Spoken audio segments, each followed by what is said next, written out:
নমস্কার, আমি পূজা।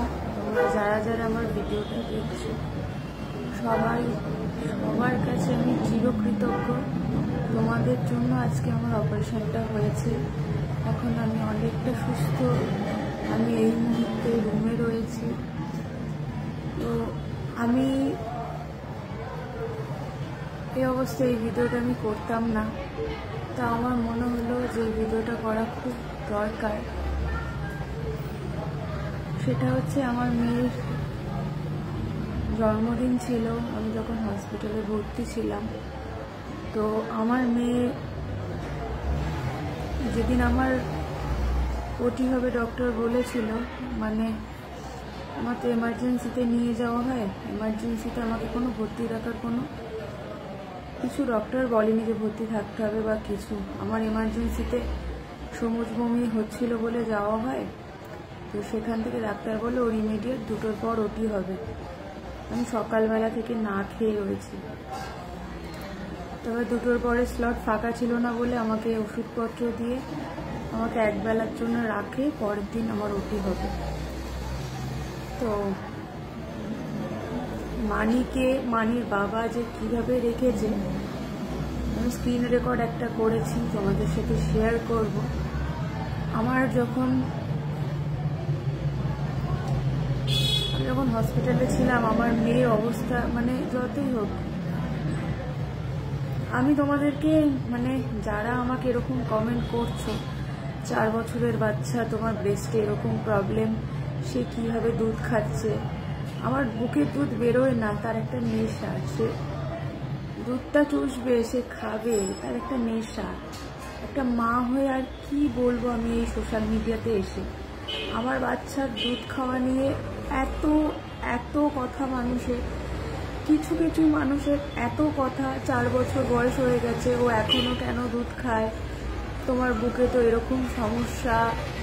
আমার যখন কেমো স্টার্ট হয়েছে তার 2 দিন আগে আমি আমার মেয়েকে ব্রেস্ট ফিড ছাড়িয়েছি। তখন আমার মেয়ের 11 মাস বয়স। ডাক্তার বলে মায়ের বুকের দুধে কখনো কোনো ক্ষতি হয় না। তার থেকে বড় কথা, আমার বুকের 1 ফোঁটাও দুধ বেরোয় না, ওর এটা নেশা। আমার মেয়ে কি হারে কান্নাকাটি করছিল, ওই যেই সিচুয়েশনটা পার করেছি, ওই যে 2টো রাত, আমি জানি আর ভগবান জানে, আর আমার মেয়েটা জানে যে কি কষ্ট পেয়েছে। নাক দিয়ে জল বেরোচ্ছে, ওর একটাই কথা, মা তুমি আসো। পরের দিন ওর জন্মদিন। তো ওখানে গিয়ে একটা নার্স শুধু ওকে বলেছে তোমারা মাম্মি নেই জায়গা। কান্নাকাটি করছিল, আমি ওকে ফোনটা দিয়ে বসালাম যে বাবা তুই ফোনটা দেখ।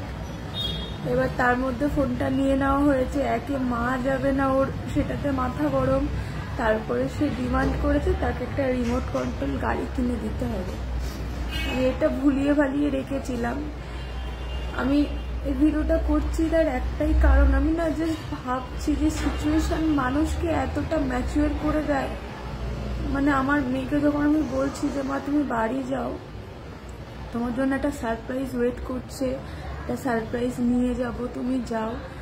ওর এক রক্তি বাচ্চা, ও বলছে যে আমি জানি তুমি যাবে, তুমি হচ্ছে আমার সারপ্রাইজ। তাই তো মা, আমি না ওই কথাগুলো এখন আমার কানে বাজে, মানে যখন বলছে ওর যে কি সিচুয়েশন থেকে ও পার করেছে। ওইটুখানি ছোট বাচ্চা ফোন কেন দেখছে, কেক কাটাটা কেন এনজয় করছে না, ওকে আমি কিভাবে যে আমরা দুজন রেখেছি। আর একটা 4 বছরের বাচ্চা মাকে ছাড়া রয়েছে। হ্যাঁ, অনেকে অনেক রকম অ্যাডভাইস দিচ্ছে কেন রেখে আসুনি, কোথাও যদি রেখে আসা সেরকম প্রসেস, মানে সেরকম যদি জায়গা থাকতো নিশ্চয়ই রেখে আসতাম।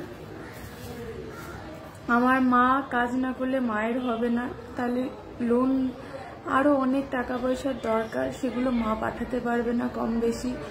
তারপরে মানি যদি ইনকেস রাত্রেবেলা বলে মা যাব বাবা যাব, এখানে তো সূর্যকে বাঁচছে, কিন্তু ওখানে যদি মার কাছে রেখে আসতাম, মা বাবা কাউকেই ও পেত না।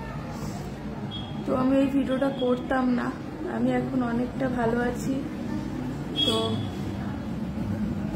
আমি এত তাড়াতাড়ি কিভাবে রিকভারি করলাম, এত মুখ গ্লো করছে কি করে, আরও অনেক রকম কমেন্ট আমি দেখতে পাচ্ছি। আমি মানে কি এর পরিপ্রেক্ষিতে কি উত্তর দেওয়া উচিত কি না উচিত আমার এগুলো একদমই মানে চোখের সামনে পড়ছে, তো আমার ভীষণ খারাপ লাগছে যে একটা মানুষ ও আজকে ওটি হয়েছে কালকে ছুটি দিয়ে দিয়েছে, আজকে ওটি দিয়েছে তুমি কালকে হেঁটে বেড়াচ্ছ, এগুলো একদম অস্বাভাবিক। মানে এগুলো একটা মানুষ আর একটা মানুষকে এইভাবে বলতে পারে? আমার জানা নেই, তো তোমাদের সাথে আমি একটু শেয়ার করি মানির কি অবস্থা হয়েছে দেখো।